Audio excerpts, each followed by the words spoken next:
Leading stories, trending topics, changing narratives. You're listening to the Critical Conversations podcast. That's right. Welcome back, everybody, to another episode of Critical Conversations. I'm your host, Dr. Rick Daniels, Director of Institutional Equity and Inclusion, right here at Oakton College. I don't know about you, but I can't believe that it's April already. We are coming up on the end of the year, and I got to tell you, it's going so fast. But I am still grateful to be here today, and I hope that you are too. And today we are welcomed by four wonderful, incredible, dynamic guests. All of them are employees here at Oakton, and they're here to talk to us about the significance of Asian American and Pacific Islander Heritage Month, but also the balance between the perspectives that we have around the Asian American and Pacific Islander community. I am blessed to be with these guests today, and I want to give them a chance to introduce themselves, starting with my good friend, Mohamed. Mohamed, take us away. Hey, Dr. Daniels, Rick, thank you for the invitation. It's great to be here with Michelle and with Christian as well. My name is Mohamed Mehdi. I'm a professor at Oakton. I've been teaching here since 2008.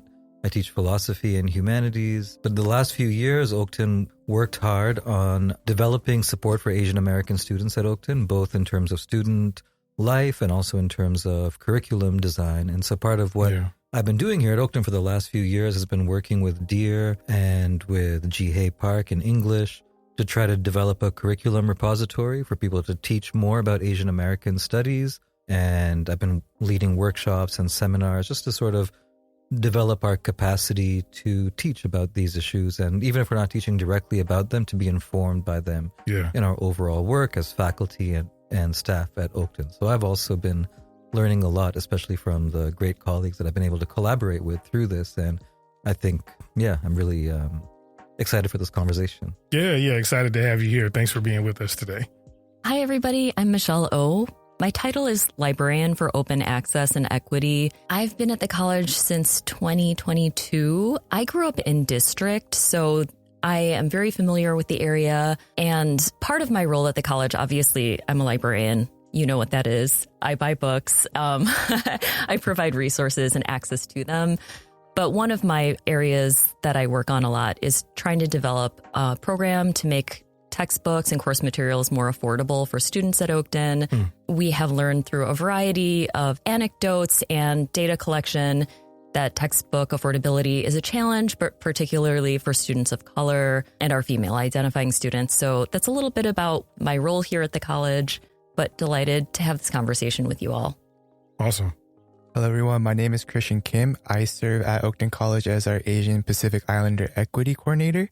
I haven't been in this position for too long. I started in May 2025, so less than a year now, but super excited to be here. Part of my position, what I do is work with our AAPI students and just supporting them with resources that they need, whether that's like connecting them to the right departments or just being someone to serve and support them in whatever capacity that they need. So super excited to be here today. Awesome. Super excited to have you all. Thank you for being with us.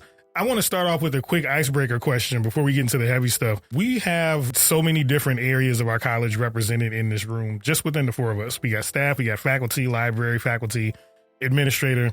Tell me about, just from the nature of your work, what do you enjoy about this time of the year? And then what is challenging? As I mentioned before, I don't believe it's April already. We're on a fast track to commencement. And so that means at this point, things are really busy. There's a lot happening. But there's a lot of great things that happen as well. Just tell me about how you're feeling around this time of the year, and then maybe some things that you might find to be a little bit challenging as well.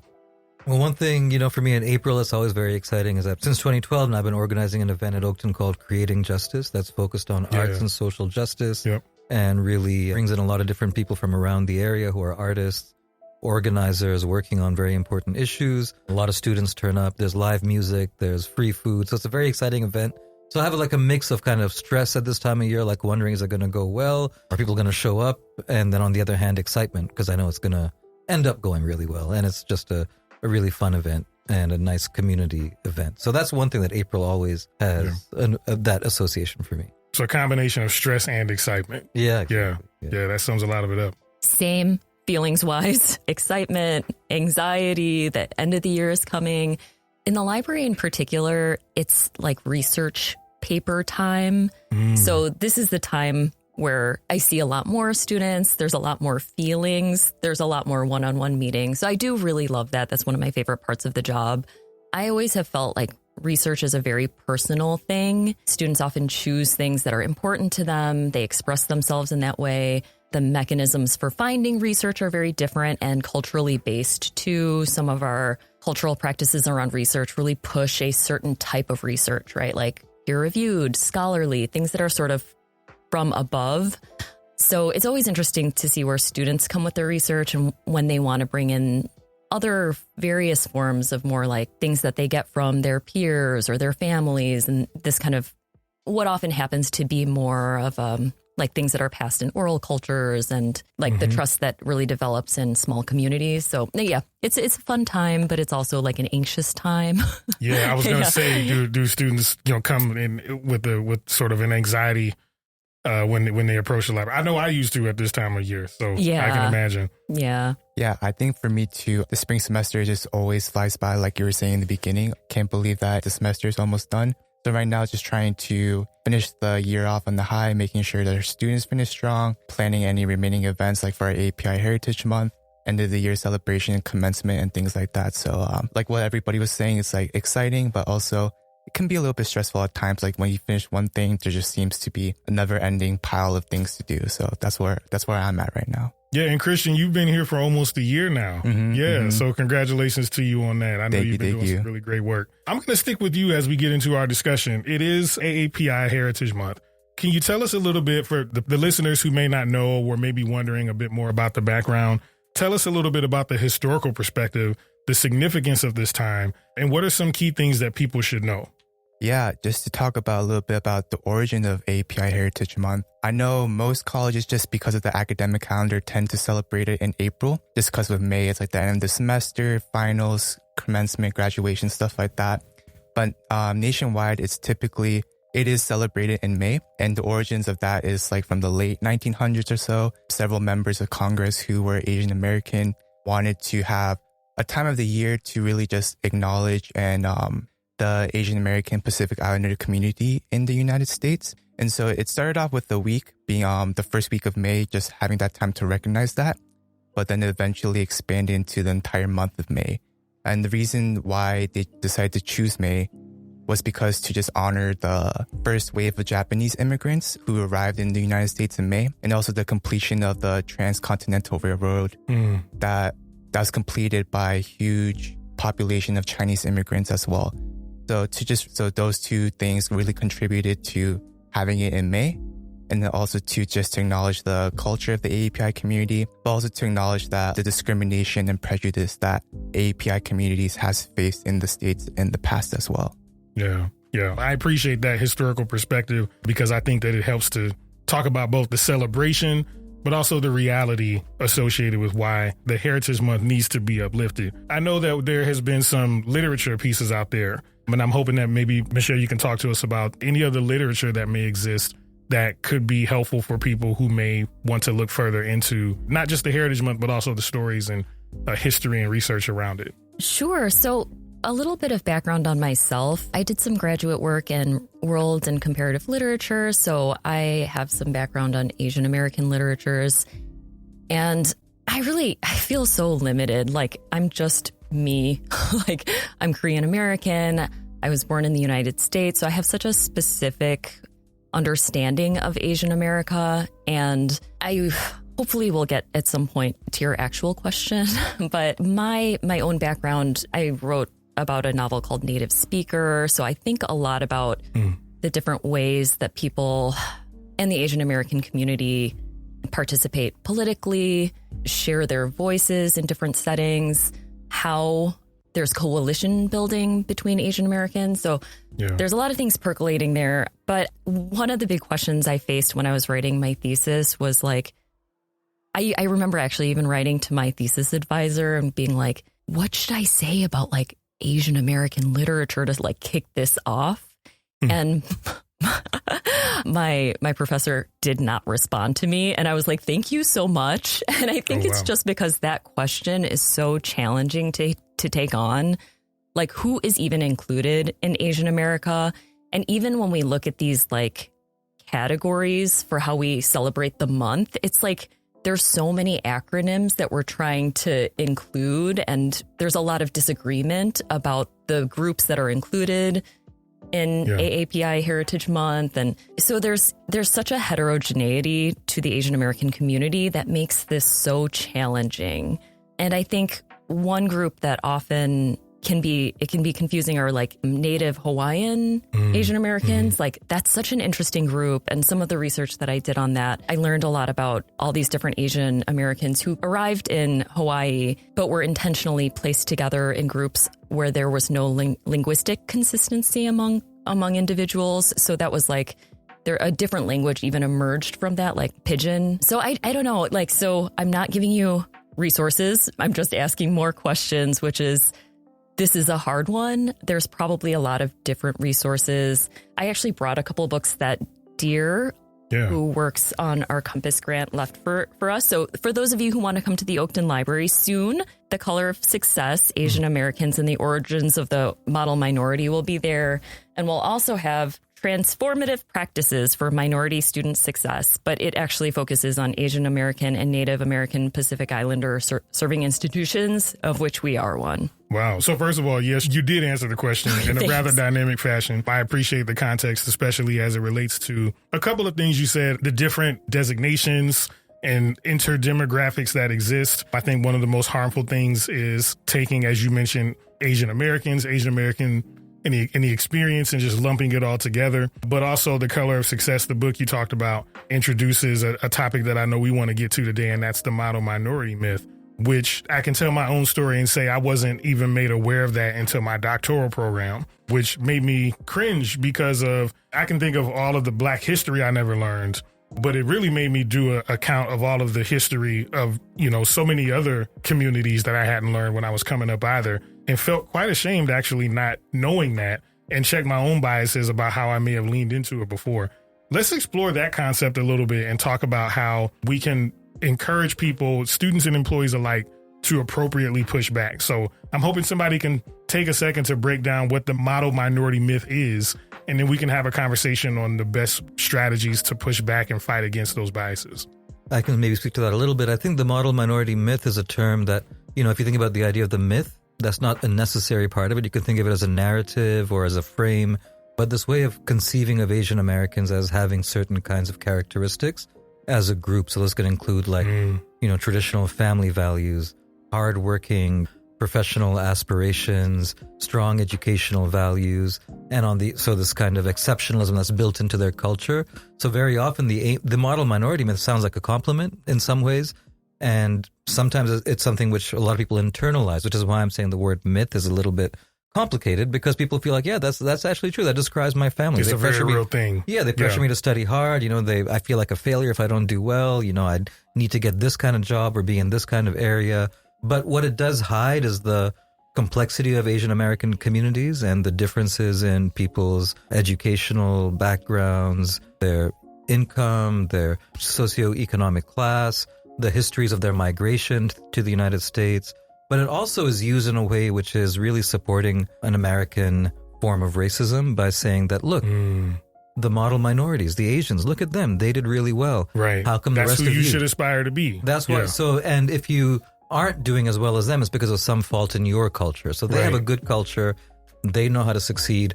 Those who aren't succeeding is because they lack the same kind of values. So it puts the onus of success onto individuals and onto communities and their values rather than recognizing the structural forms of oppression and racism. And it hides the forms of racism that Asian Americans have often experienced. And I think one of the ways to push back against it is, going back to the origins of the Asian American term itself. It has a relatively recent origin in the late 1960s because of student activism.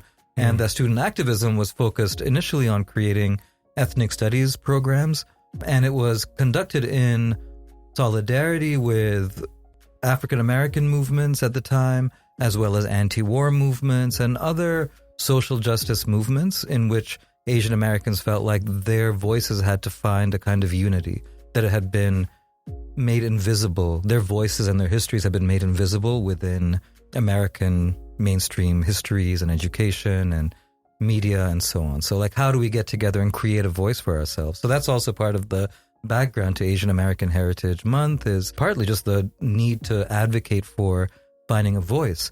But the aim for that voice wasn't just listen to us and our experiences. It was that we want to find a way to connect with other communities and to be in solidarity with other communities and to find this shared form of justice that pushes back against American racism, militarism in, at the time in Vietnam, but, in many other countries as well. And that seeks to establish this shared vision of justice and find an Asian American place in that. So I think that's one way to push back, because part of the model minority idea is that, you just stay quiet, and work hard.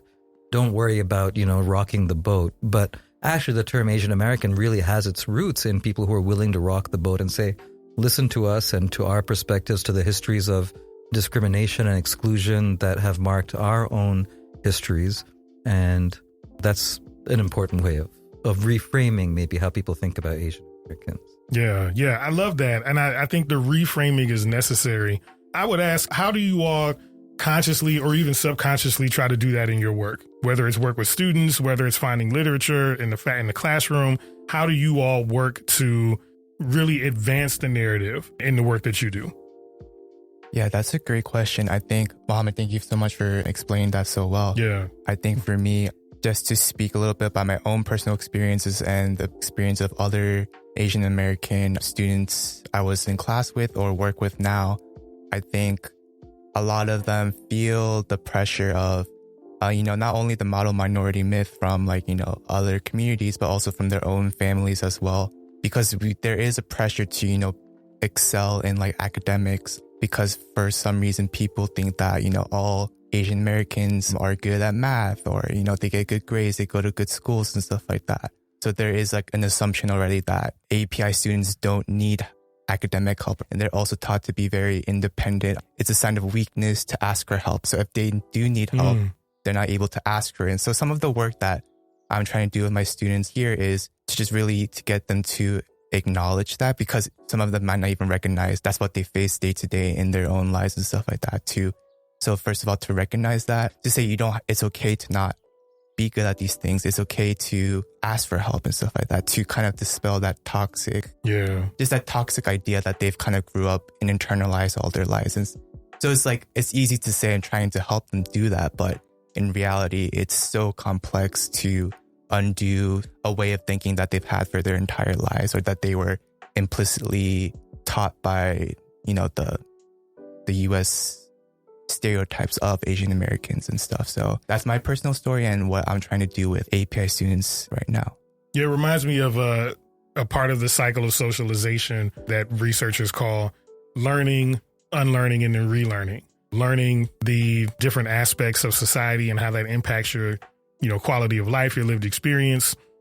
Unlearning that in a setting, whether it be through a mentor or a program or literature or what have you, and then relearning how to reframe. So that's why I'm glad you talked about it. The whole conversation between the idea and the myth, and how that is, to some people, it's not a myth at all. It's very real. And I also think that there's so much intersectionality in that, right? In the ways in which it cross functions within systems. It really does spread to so many other different racial, ethnic demographics as well. But others, I want to make sure we uplift that question as well. What are some of the ways in which you continue to push back against this in your own work? I think in the classroom, one of the things that I find important, and even just in conversations, is to highlight some of what you're talking about, the intersectionality, sort of look at examples of how Asian lives and Asian activism and art has really been intertwined with that of other communities, and in particular with African Americans and Latinos in the U.S. So looking back to the labor movements, led by Cesar Chavez, that there were also Filipino Americans who were leading those movements, like Larry Itliong and others, the Filipino farmers were an important part of that movement, and how they were literally coordinating with the Mexican American farm workers at that time. It was really this allied movement. We talked about May as being Asian Pacific Heritage Month. May 19th is also the day that Malcolm X was assassinated, and he died in the arms of a Japanese American activist, Yuri Kochiyama, who was also incarcerated as a young person and became a very close ally of Malcolm X, and has written about this in her memoir, the closest of their families. There's actually this resource online called the May 19th Project by an Asian American filmmaker, and it shows these examples of solidarity between different communities on different issues. And there's like a big history of that that's often, I think, not seen by people. So that's one important way of pushing back. And the other thing is just to bring up some of those examples and other stories that are really not seen of migration to the U.S., of people's experiences, lifting up voices that maybe surprise people, like, wow, I didn't know about that. And there's just so much to be done in terms of recovering these lost stories and lost histories. And there's a lot of amazing work being done by people, you know, looking back to archives and other materials and finding out, like, wow, there were Indian, South Asian, Muslim immigrants to the U.S. who settled in Treme and began to intermarry with Black Americans and start these families and combine these cultures. And it's just like these hidden histories, you know? So I love to kind of bring those up. It's fun, it's interesting, and it just really, again, it makes you look at things in a very different light. Yeah, absolutely. Absolutely. Oh, I was also just going to say, I have learned so much even from Mohamed and other folks on campus who have been amplifying these voices. We recently took in a children's book based on Yuri.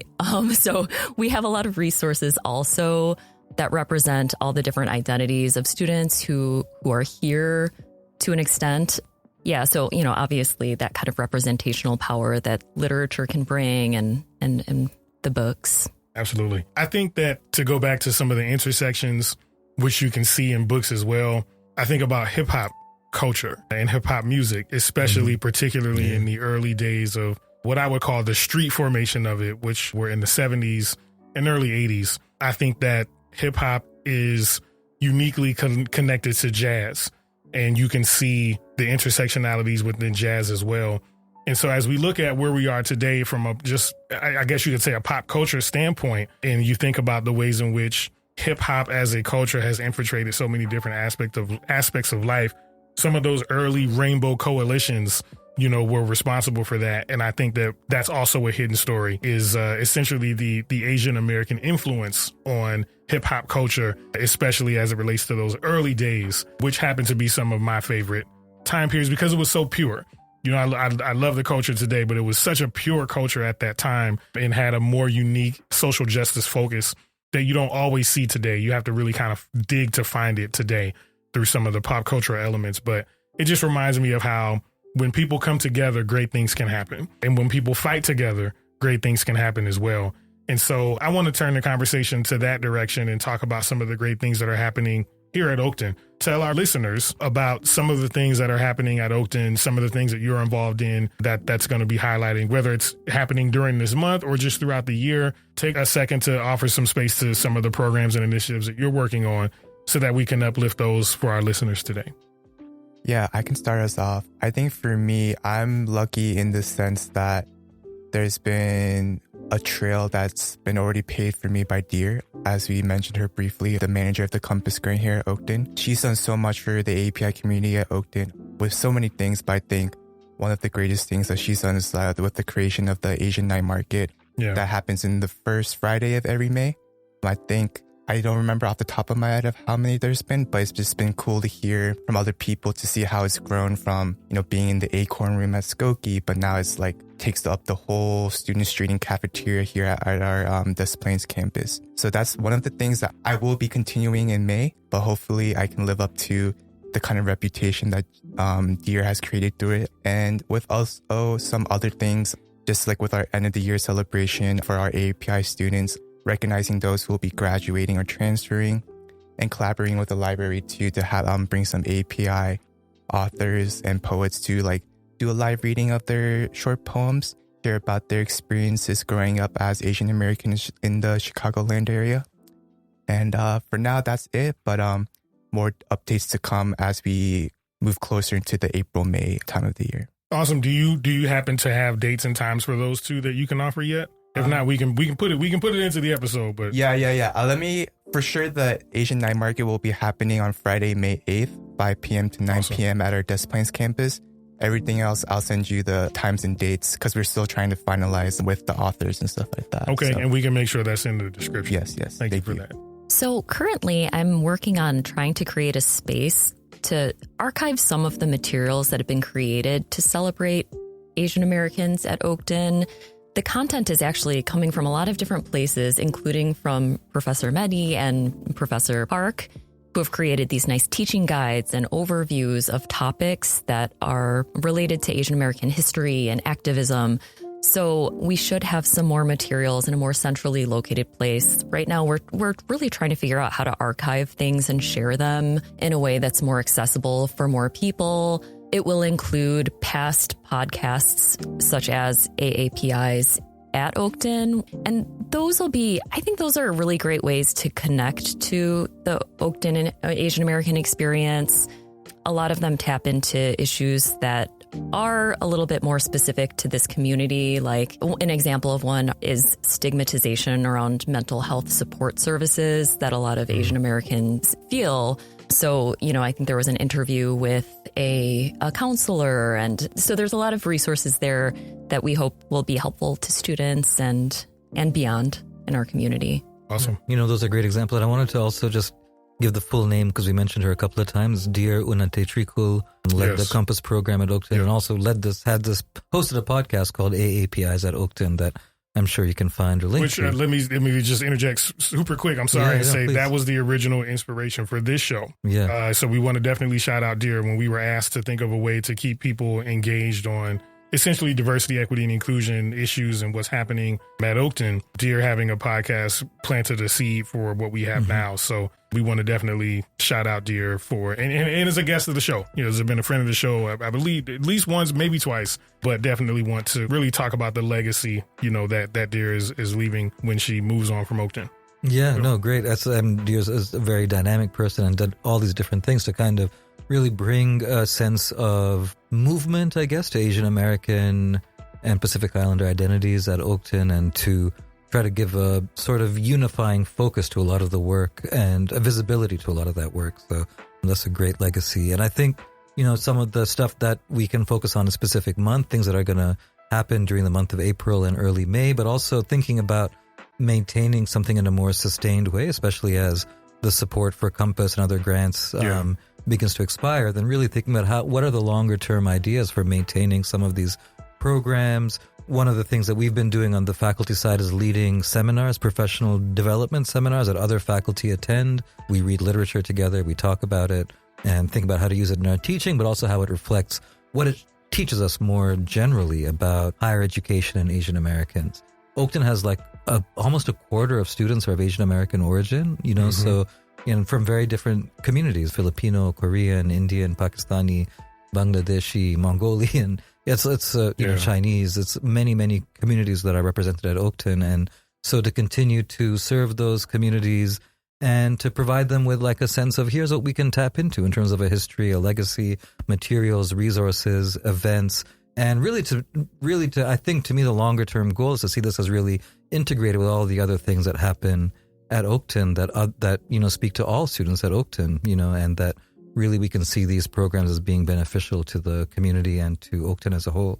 Yeah, and thank you for lifting that up as well, because I think one of the most dangerous biases or thought process that people may have is they think of Asian American people as maybe just Chinese or maybe just Korean, or they just lump it all into one group. But there are so many other designations, so many other communities that deserve upliftment. That's really one of the things we wanted to do with this episode as well, is talk about the wide-ranging diversity that exists within the community, because I think we have to see the humanity first to understand and appreciate the identities, which then help us to really interact with the individuals that we come into contact with. So I appreciate you lifting that up as well. Yeah, and if all of these, different students really do feel a sense of belonging and being at home at Oakton and can fully express themselves and their interests and find it in the classroom and the curriculum, the things like the Asian night market is not only fun for Asians, obviously, right? Everyone can have a great time there and can enjoy the food and the stuff that's being sold and the sense of community. It's a vibrant affair. So it's really for everyone. But, the more that all of us can find a home here and a place to belong in, the more we can really be in a full community. Yeah. That's a great segue for some final thoughts, because I think that's a good way to help close us out. I want to open up the floor for any sort of final thoughts or recommendations or strategies that you'd like to share for the listeners. And I guess the prompting question is, in what ways can we all be more supportive to the different communities that we're focusing on today? And I say that from an institutional perspective, in the classroom, outside of the classroom, in our co-curricular activities, just leave us with something that hopefully people can take away in terms of how we can help to become a stronger community. A simple takeaway, like one simple thing that anybody can do. We have a lot of amazing programming on campus. Some of it is more academic, some of it is social, some of it is focused on a guest speaker, or whatever it is. Like, attend something that you're maybe not so familiar with. Try to make the effort to go and learn about something, or to just attend an event and enjoy, the company of other people there. Like, try to get out. I know we all have busy schedules and a lot of stuff on our plates, but it really does help to create community when we're out at those events and participating and learning together. Thank you. Yeah, I would say for me, and this goes for like any Heritage Month or any special event as well, but always just like be curious, wanting to learn more beyond the month of May. It's not like as soon as May ends, we forget about API communities or cultures. It's just always wanting to be curious. And like I said before, this goes for any other Heritage Month or any other special day or event as well. So just to always be curious, always to be respectful, always wanting to learn in whatever capacity that you're able to. Even a small thing goes a long way as well. Yeah, I'm happy you said that, because that's always my encouragement for Black History Month as well. It's okay to care about us beyond February. and so I think that it's good to be able to talk about it from a larger context, even beyond just the designated time period. I don't have a ton to add. Just in general, for all of us, it's okay to ask one another questions. We have such a range of experiences and backgrounds here. And I think uniquely, the Asian American community, as Mohamed brought up earlier, we're from so many countries. Some of us were born in the United States. Some of us were born in other countries and have come here. There's so many languages spoken. There's such difference among us. And yeah, so there's so much to learn and so much to celebrate. I have learned so much, even coming here and attending an event. Like, I was so pleased to learn about the political activism that happened in the 1960s, Asian Americans in coalition with other minorities. And that was so special to me because, there is this like feeling of Asian Americans are not there's a passivity to our political activism, but I was so pleased to learn that. So again, I think I would just say, ask someone, learn something. We have lots of books that you can check out, but also, we have Christian here coordinating so many events for students that are not only educational, but fun. And the night market, this is great food, great culture. There's a lot happening. Yeah. If I can add one thing too, I think for a lot of students who are maybe, Indian American or Korean American or Filipino American, that's obviously those identities and those cultures mean a lot to those students. And so like people might sometimes say, well, what is it? Asian American, that doesn't really relate to me. I'm more this specific community. And I guess I would just say, it's really not either or, and there's like a real benefit to kind of coming together and learning about all that diversity. And the Asian American community, as, if you can even call it that, is something which is really dynamic, so like it changed after the 1960s when there's a lot more immigration, when the immigration laws in the U.S. stopped specifically excluding Asians. A lot of Asians began to arrive after the wars in Southeast Asia and Vietnam and Cambodia. Many people came as refugees. After the 80s and 90s, many more South Asians came. And so it continues to change. In our neighborhood, our region is always changing. And so even though we can be part of a lot of different histories and communities, but finding that larger umbrella can just be a way of tapping into different legacies, getting to know each other a little bit more, finding some shared experiences, but also saying like, oh, that's really different between us. It doesn't mean that we all have to be the same. Right. Yeah. So don't be afraid of it. Like, just, explore. Yeah. Yeah. Wise words. Finding the larger umbrella. Don't be afraid of it. Just explore. Mohamed, Michelle, Christian, thank you so much for joining us today. We appreciate having you on Critical Conversations. And to our listeners, make sure you mark your calendars for everything that you've heard here. And we'll be back next month on another episode of Critical Conversations. Thanks, and we'll see you next time. The Critical Conversations podcast is recorded at Oakton College, located at 1600 East Gulf Road, Des Plaines, Illinois. The show is sponsored in part by the Oakton College Educational Foundation, produced by Erick, Rohn, coordinated by Brenda, Cruz, and hosted by Dr. Rick Daniels. For more information or to connect with us, email critsconpod@gmail.com. Thank you for tuning in, and we'll see you next time for more Critical Conversations.